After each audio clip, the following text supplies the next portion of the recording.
you a vote for this? Who you a vote for this? DunDeal on the track.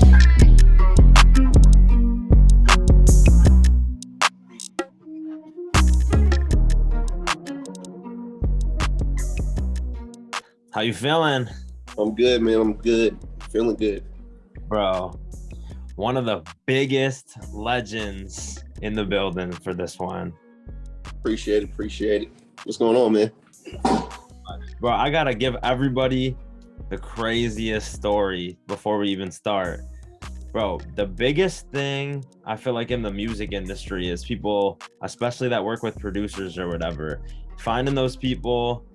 You're gonna be annoyed because this is about to blow your messages up, but finding people, there's so many people who talk about all the records that happened because of them, all the artists they're connected to, all the people that they can place your beats with, all this that they've done, all that they've done, whatever. Bro, Migos bands introduced me to DunDeal. This is 2019, I want to say. Yeah, 2019. 2019.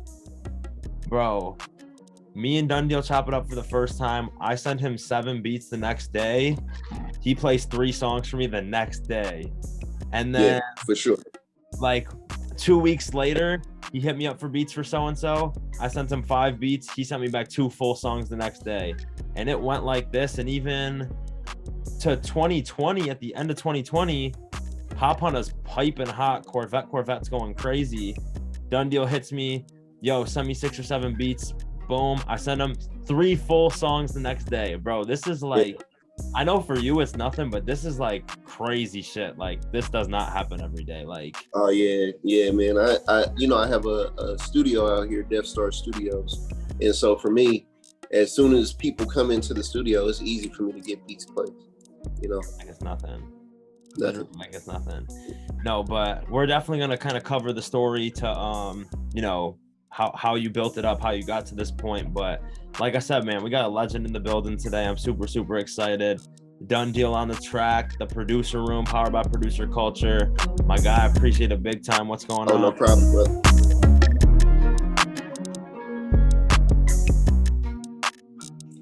Shit, man. Just excited about music, man. Excited about some new ventures I have going. Excited about being able to get out of my deal.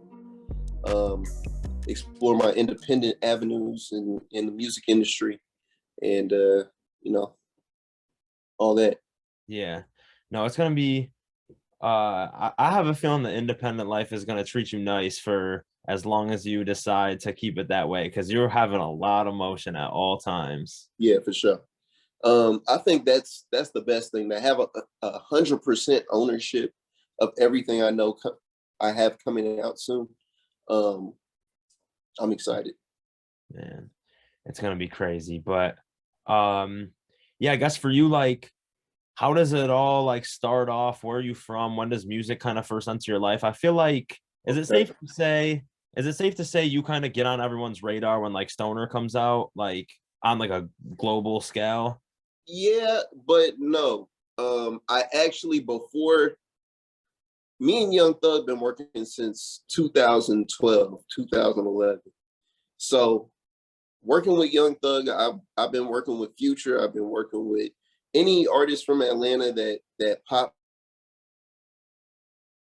So it kind of just helped that, I leveled up like that.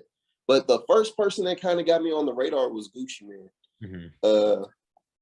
I did Guwap for him, and that started to blow up out here. And then I did Hannah Montana for the Migos. Yeah. And that kind of started to boom. And I knew Stoner was a hit. Me and Thug had it on the back burner for like 2 weeks, 3 weeks. And Gucci Mane was trying to buy the beat for his girl, Keisha Dior. And I was like, nah, man, I can't sell it to you. Me and Thug got a hit on it. He was like, I'll give you 10, 15,000. What you want for it? I was like, nah, man, I can't do it. And I went and took Stoner to a few clubs out here. And before I knew it, it was gold. It just blew up out of nowhere. And I was very happy to see Thug going where he needed to go. You personally took it to a few clubs in the area. Me personally, Thug didn't want that song to come out. I put it out. I dropped it on this tape called HPG 3 with DJ Spins, and it went crazy. It just like it had legs and it ran. And that same year, I dropped She Twerking with Cash Out. Man, so much, bro. It's just too much. But this is the thing, like, I don't know, maybe we kind of speak to how the producer game has changed a little bit, but like you putting in real work, like, bro, I feel like Yeah, everybody is so stuck on doing the bare minimum. Like you as the producer, executive producer, don't get me wrong, but you as the producer going to the clubs, making sure it gets played, this and that, whatever. And people like to complain about every little thing now. Like it's crazy. yeah. I think that's still an important thing is the groundwork, making sure that people hear the song and kind of being able to associate the face with the name. I think that's what I was good at was being able to get the music in the right hands. Most definitely. I know I asked earlier and we kind of ended up skipping it, but like that work ethic is crazy. Like, where does it come from? What's your upbringing like? Like, where are you from? Okay. Yeah. I'm originally from New York. From New York to California. I moved to California when I was like 2 Mhm. and stayed there until I was like 12 or 13. And then I moved to Atlanta.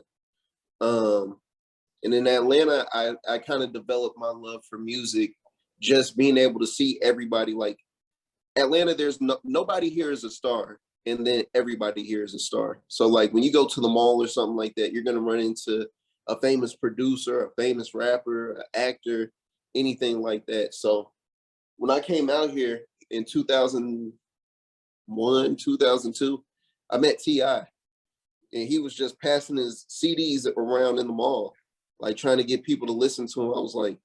I listened to it, I was like, this motherfucker's hard. He got songs from Pharrell, all types of shit. And I kind of saw that as like, I saw this dude and literally in 5 months, 6 months, he was the biggest artist in Atlanta. And I was like, that's possible. And it made me get into the music industry. So I started off as a rapper. I was signed uh, to Rough Riders, and you know, I decided that I didn't want to be in the spotlight and became a producer. Man, it's pretty crazy to have that like self-awareness too, just to kind of know. But I'm sure you might have saw some crazy stuff happen that maybe made you want to lean one way more than the other. No, I don't like being in the spotlight. I'd rather be able to have my own life and still make money. So I was like, where can I do that and still be creative? And producing was it. Yeah. So how does you at what age do you kind of like start doing music? So you moved to California early on, you stay there till you're like 12, 13, you said it. Was there any time when you're in California that you're like messing around with music or not really? Nah, I actually went out to my dad's house in New York, and my brother had like a studio at the house, Mhm. and he had like a whole setup. And he was like, don't mess with it, don't touch none of my shit. But when he left, as soon as he left, I turned on all that shit and I just Yeah. started playing around. And when he came back, I had a beat and a song done. And he was like, you made this? I was like, yeah. And he was like, you made the song too? And I was like, yeah, man. He was like, oh my God. He was like, you know what? Just keep doing what you're doing. He was like, you can make as many songs as you want. And I made like 20, 30 songs in a matter of a month, staying at my dad's house. And then when I came back to Cali, I told my mom, I was like, yo, I want to start making music. And my mom's like what was Michael Jackson's dad's name? That dude. Mhm. She's like, she was like, if you gonna make music, you gonna make music. So she kept me on the path of like staying on the music side and being creative, and she let me focus on that, and I just took it from there. Man, it's crazy. Was that when you're in your brother's studio for the first time, kind of messing around, he leaves, you come back with a beat and a song done. That's your first time messing around with anything at that point. With anything. Bro, that's crazy because like I've said this 1,000 times, but I could not figure out like uh it wasn't FL, it was Logic, but in like 2015, 16, I tried to figure out I couldn't do it for the life of me. So for you to come back hours later and be done with everything is nuts. Yeah, he couldn't believe it. He was like, "How did you know how to use an MPC? How did you use the keyboard?" I was like, "I mean, said in, out, MIDI cables, this and the third." I've always been kind of like computer savvy. And Mhm. so I kind of saw it as like a big computer that you just connect all the pieces. And then when I found out how everything went, it just snapped in.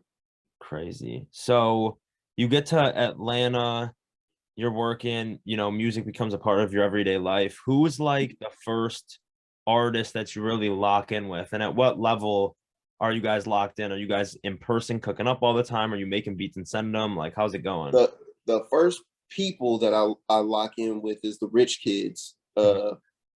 I did a song called "I See You," which was like a big club banger out here for like the teen clubs and stuff. And after that, it was like everybody came to me. That one song got everybody coming to my studio. So the next person that comes in is this kid. He knocks on my door wearing like some crazy shit, looks like a scarecrow. Like he has a pea coat on, a purple pea coat with the arms cut out, and a shirt, half shirt to his belly button, and a scarecrow hat on, and some bell bottom jeans. And I was like, "What's up?" He was like, "Bruh, let me in. I'm gonna be the next Lil Wayne." I'm like, "The fuck?" And I'm looking at my boy, and he's like, "I mean, if he said Lil Wayne." I was like, "All right, fuck it." And we started working, and that's Young Thug. And he was 16 years old, 15 years old. Man, And yeah. so crazy. Young Thug comes to your door because he just knew that you had the studio, everything, heard of a lot of people working in there. Mm-hmm. Crazy. And then you Yeah. guys get to work. What year is that? That's 2012. 2012. 2000, no, 2000, no. That's 2010, 2000, maybe 2009. And we did this song called "This Is My Life." And it's terrible, but it's if you listen to it, you can hear like he has a lot of potential. If Yeah. you guys look up "This Is My Life." Uh and then after that, we just dropped like a whole bunch of stuff. And then I did the mixtape for him, Came From Nothing, and Came From Nothing too. And then at that point, are you working with a whole bunch of different people? Are you mostly focused on just working with him, or how does it kind of like Um, spew out from my there? main focus was Rich Kids and Young Thug. Cash Out was my boy too. When he did Cashing Out, you know, uh, he had blown up so fast from that song uh, that nobody expected it to happen like that. But everybody thought Thug would make it first, and so for him to make it first, and then Future makes it, and then Thug made it. Crazy. Um, I'm sure that it just kind of starts to catch on that you're the common denominator between a lot of these records really, really hitting for multiple different artists now. At what point does it kind of like, the pot's boiling? At what point does it just spill over and you kind of just have your pick at any up and coming artist that you want to work with? And who were some of those artists? Well, that starts from I started working with Pee Wee Longway. And That's my so favorite artist. I taught Pee Wee how to rap. You can ask him. I So gotta ask him. so Pee Wee was like, I told him, I was like, bro, you putting all your money behind these other artists and shit. I was like, but you got all the swag. I was like, you should be the rapper. He was like, you really think I can rap, Doug? I was like, bro, come on. I get him in the studio. We work for like probably 5-6 months. We do a mixtape called Lobby Runners, running around the lobby. Bro, Lobby Runners, somebody pull up the thing to put it there. Lobby Runners is one of the craziest mixtapes ever because it's Pee Wee Longway and then it's Thug, Rich the Kid, and the Three Migos, and everyone's Yeah, looking crazy. those are all my songs. All your So songs. if you go back and just look and do your history, that's when people started to be like, okay, he's everywhere.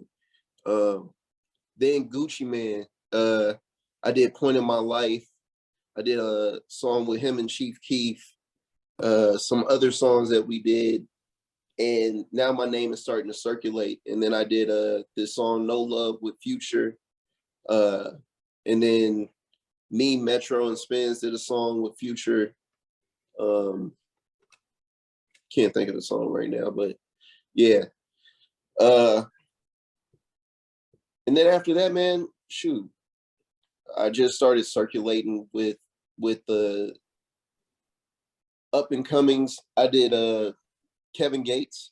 I did almost 6 songs or 7 songs on his first EP. I did Gravity for YoungBoy. You know, you name it, I was there trying to get my name on it. Music's easy though, you know. It's just more about, I made it right at the cusp of music changing into a streaming platform. So I was under an old MDRC that put me with songs that didn't generate income from streams. Right. So before we get into that a little bit, at what point in all this do you actually get signed? Around 2013, 2014. And what are some of the big standout songs that happened at that point that kind of gets you that deal? Stoner, Sheets Working, Hannah Montana, Cake for Trey Songz, Buried Alive for Logic, a bunch of other stuff that they were just like, you know, I had so many songs in the pipeline. And then Kevin Gates is their main artist, and on his album I have 6 songs on there. So they were like, come on, you know. Yeah. And it all happens. I was gonna ask that too. You actually brought it up before. Like, it's that's at a time where things are just changing completely. Because even I'm a 2015 to 2016, I'm a freshman in college. And I remember at that point, not everybody had Spotify and Apple to listen to music. Right. That doesn't seem that long ago. Even it wasn't really until the end of my sophomore year, which gets us to summer 2017, where everyone has one or the other on their phone. And a lot of people kind of forget about a lot of that stuff. Yeah, for sure. So, I mean, the deals are just structured different ways. Everything kind of happened. And right. Like if I had made it 5. 2 years later, maybe even a year later, my deal would have been different. But because I was under an MDRC that was structured to albums, that's how it worked out, is that people weren't dropping albums, people were dropping singles. Yeah. So it didn't, you know, when Raph dropped with ASAP Rocky, you know, the song went double platinum. But because it's under an old MDRC and it didn't drop on an album, it didn't count towards my placements. Yeah.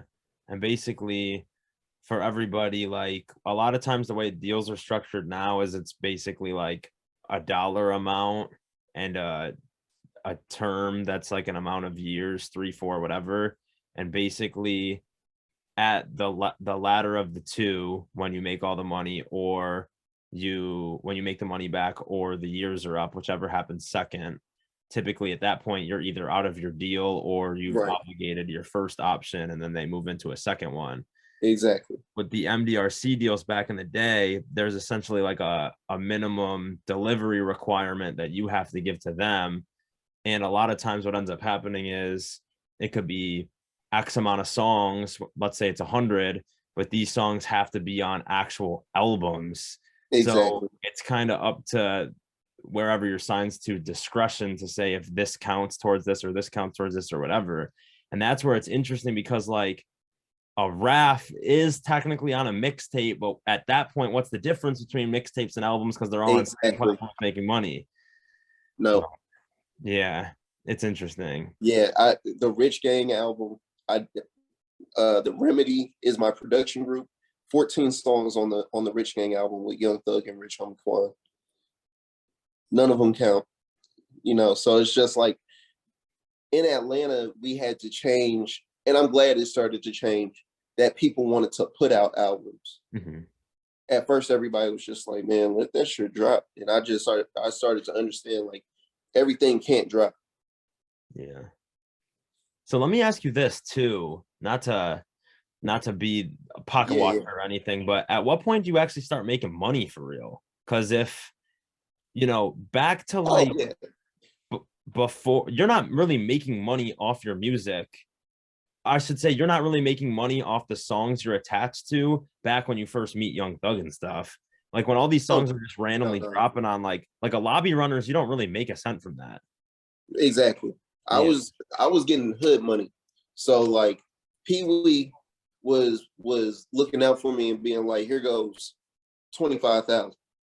Do this tape. Here goes 10,000. Do this. 15. I was making my money on the streets. But also when Stoner She Twerking and Hannah Montana dropped, my ASCAP turnaround was like I was seeing like $80,000 checks, $50,000 checks here, $65,000 checks here, and then I was starting to understand how you make money from music. Because I feel like when you get in, somebody should really sit down and explain to you everything that you make your money off of, how your money comes in, what it takes to make the most money, and I feel like people would be a lot further along. But when it kind of just drops in, like the first time I got a $65,000 check for something that was playing on the radio, I was like, "Is this right? Are they supposed to send this to me? Like Yeah. more than my advance?" Right. Sheesh, that's crazy. What did you it's just tough. It's because I agree with you so much. On one hand, it's no one's business to teach you the business, but on the other hand, it's like, man, how much longer are we gonna keep letting these like young I kids think normally I, like I think greed is the monster of the music industry. Like people can easily see somebody that they can take advantage of, and so they're like, "Let me give this kid. I can give a kid tomorrow $30,000, and they would sign to me, but they could have a song in the pot that's worth $300,000 a month. happens every day. Happens every day. I can be collecting the money and be like, well, I'm collecting this many checks until I recoup this, but you didn't read that I put 20%. You know what I'm saying? Like, it's just, it's wrong, and there's right in this music industry, and doing stuff like that is wrong.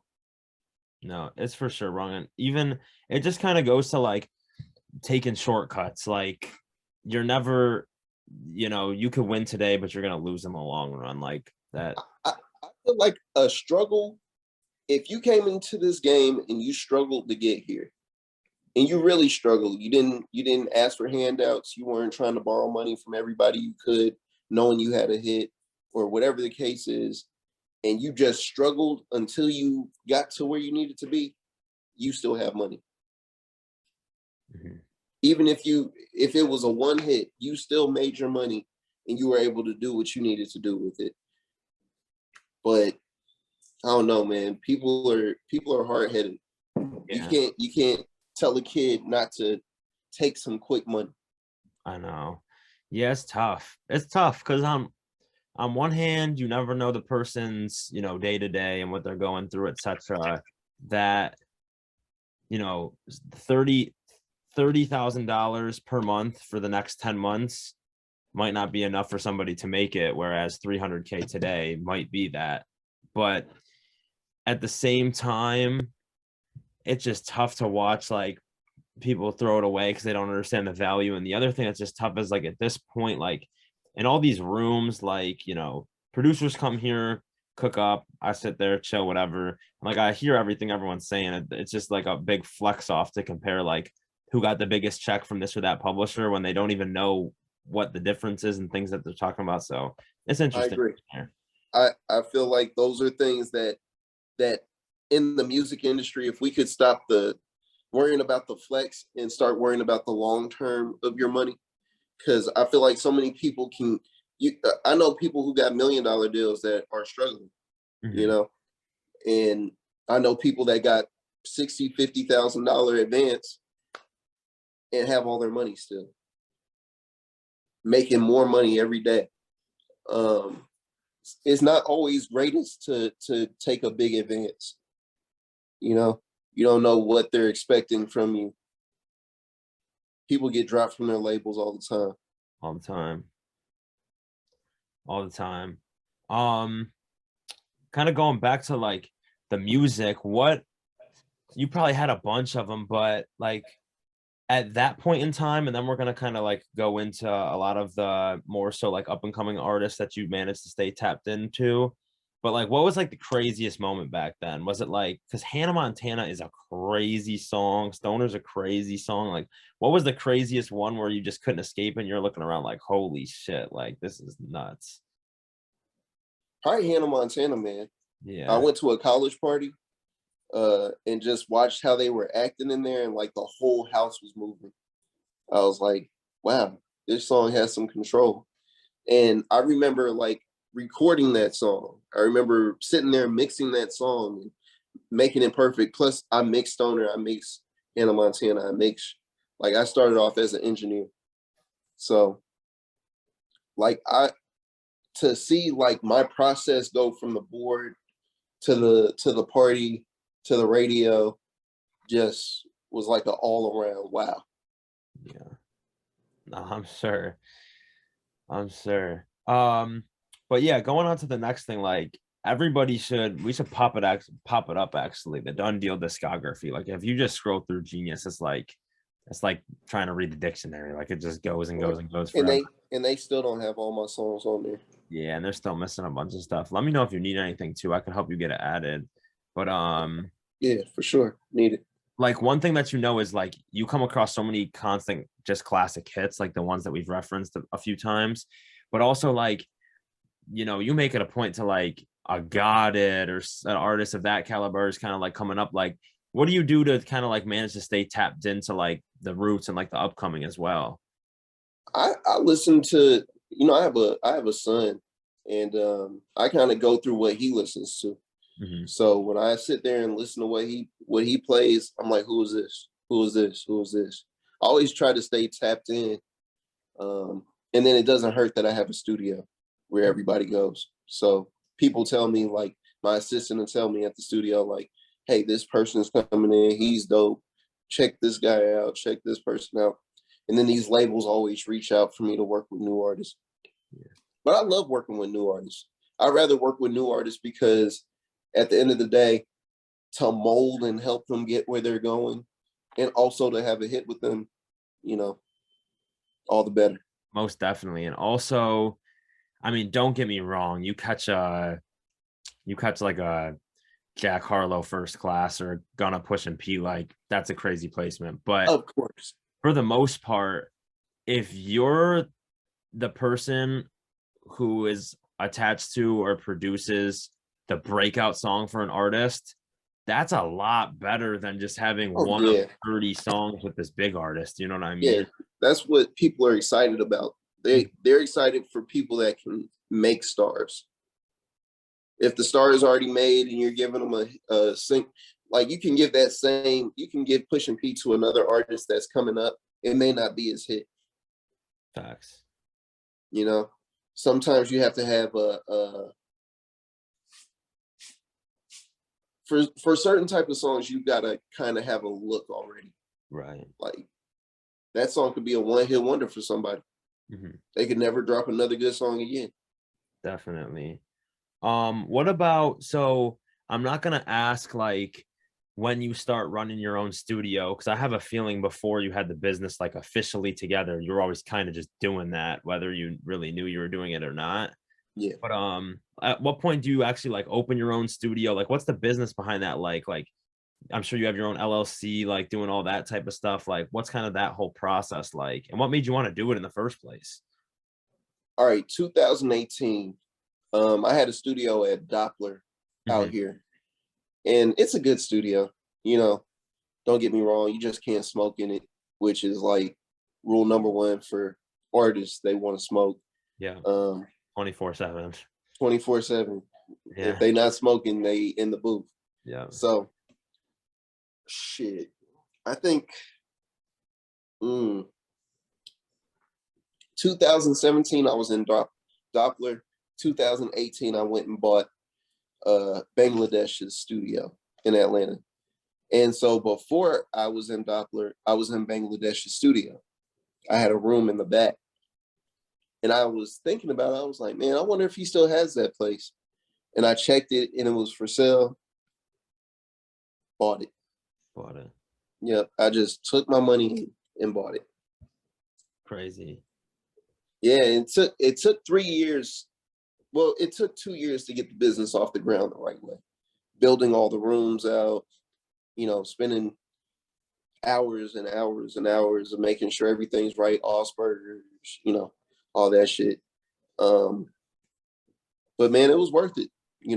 It's a lucrative business, and I just want different streams of income. Music is great, but where people make music, also great. Also great. So what's like the day-to-day like when it comes to actually like owning a studio? So first of all, how many rooms do you have? I have 4. You have 4 rooms. I mean, think like all the stuff that you got to think about. Like I'm trying to point out everything that the average person doesn't think about. Like you have to have engineers ready. You have them always ready, or people bring their own engineers? Nope. I always have my own engineers. Couple main engineers, they hire their people. Mm-hmm. Shoot. We get interns every month. At the end of the month, we go to colleges, get more interns. Had to hire a manager, had to hire a booking agent, had the website, this, that, and the third, just everything you could think of. Yeah. And it took time, but it was worth it. Yeah. If you're doing it right and still being able to use it yourself, you could probably make 50,000-60,000 a month. Crazy. What's the average day like at the studio? Like how many, is it 24/7? Yeah, it's 24/7. I'd say our days usually start around like 3. Mm-hmm.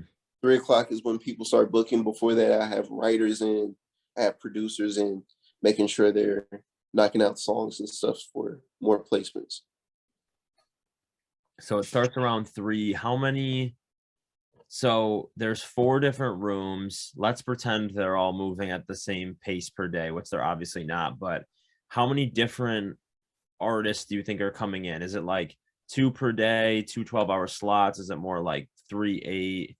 How many people do you think are going through? Probably about 3 or 4 artists a day, maybe 5 artists a day, maybe even 5.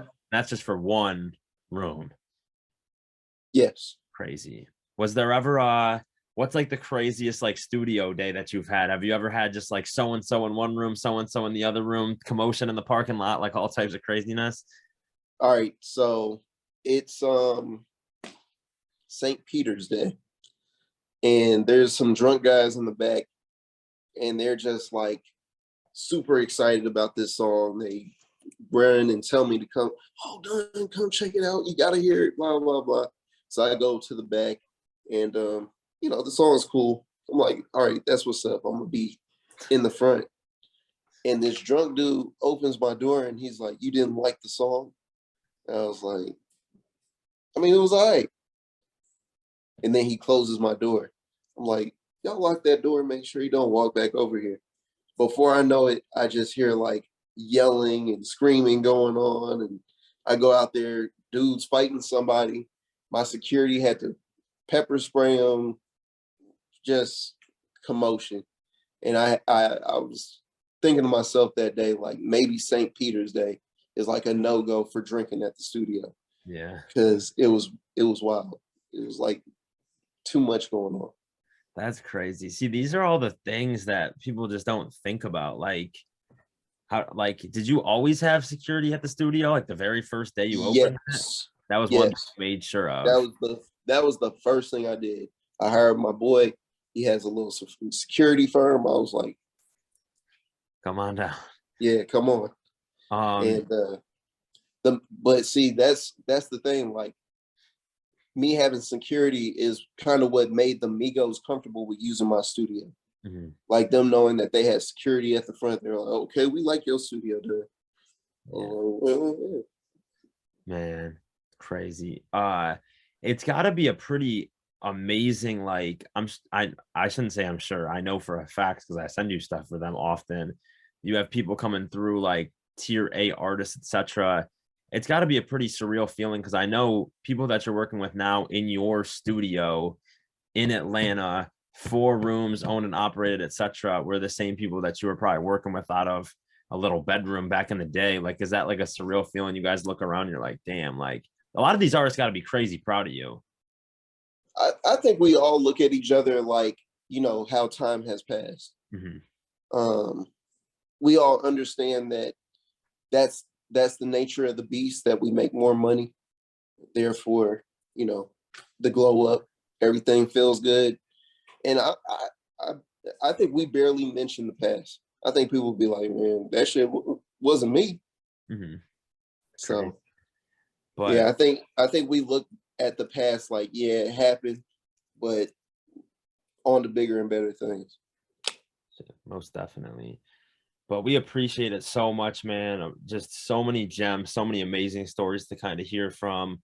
I guess in closing, we spoke so much about the past, but you're always having motion. Like, what's some things coming up for the rest of 2022 in the next few months that you're working on that you're excited about? Fill us in on that. Playboy Cardi, Playboy Cardi. CEO Trail, Migos. Shoot, man. I miss my brother, Thug.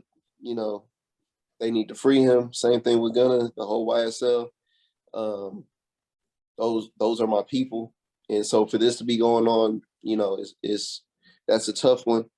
But I feel like Atlanta will have more people coming out of it, more stars being made during this time. So I feel like this is the time to like really push forward and get everything out. Most definitely. Yeah. We're all hoping and praying for the best, but um, one thing I know is for sure, two things for certain. Like, DunDeal has never stopped having motion since I was in high school, bumping his tracks to Lobby Runner, things like that, to working with him to, whatever. So one thing's for sure, two things for certain. Like I said, DunDeal's gonna keep it rolling. Yeah, for I've sure. got a whole lot of DunDeal 2022, but we appreciate it so much. The producer room, powered by Thank you. producer culture, truly one of my favorite episodes for sure. The DunDeal interview. Everyone make sure they like, comment, subscribe who you want to see next. Shit, we're gonna keep these classics coming.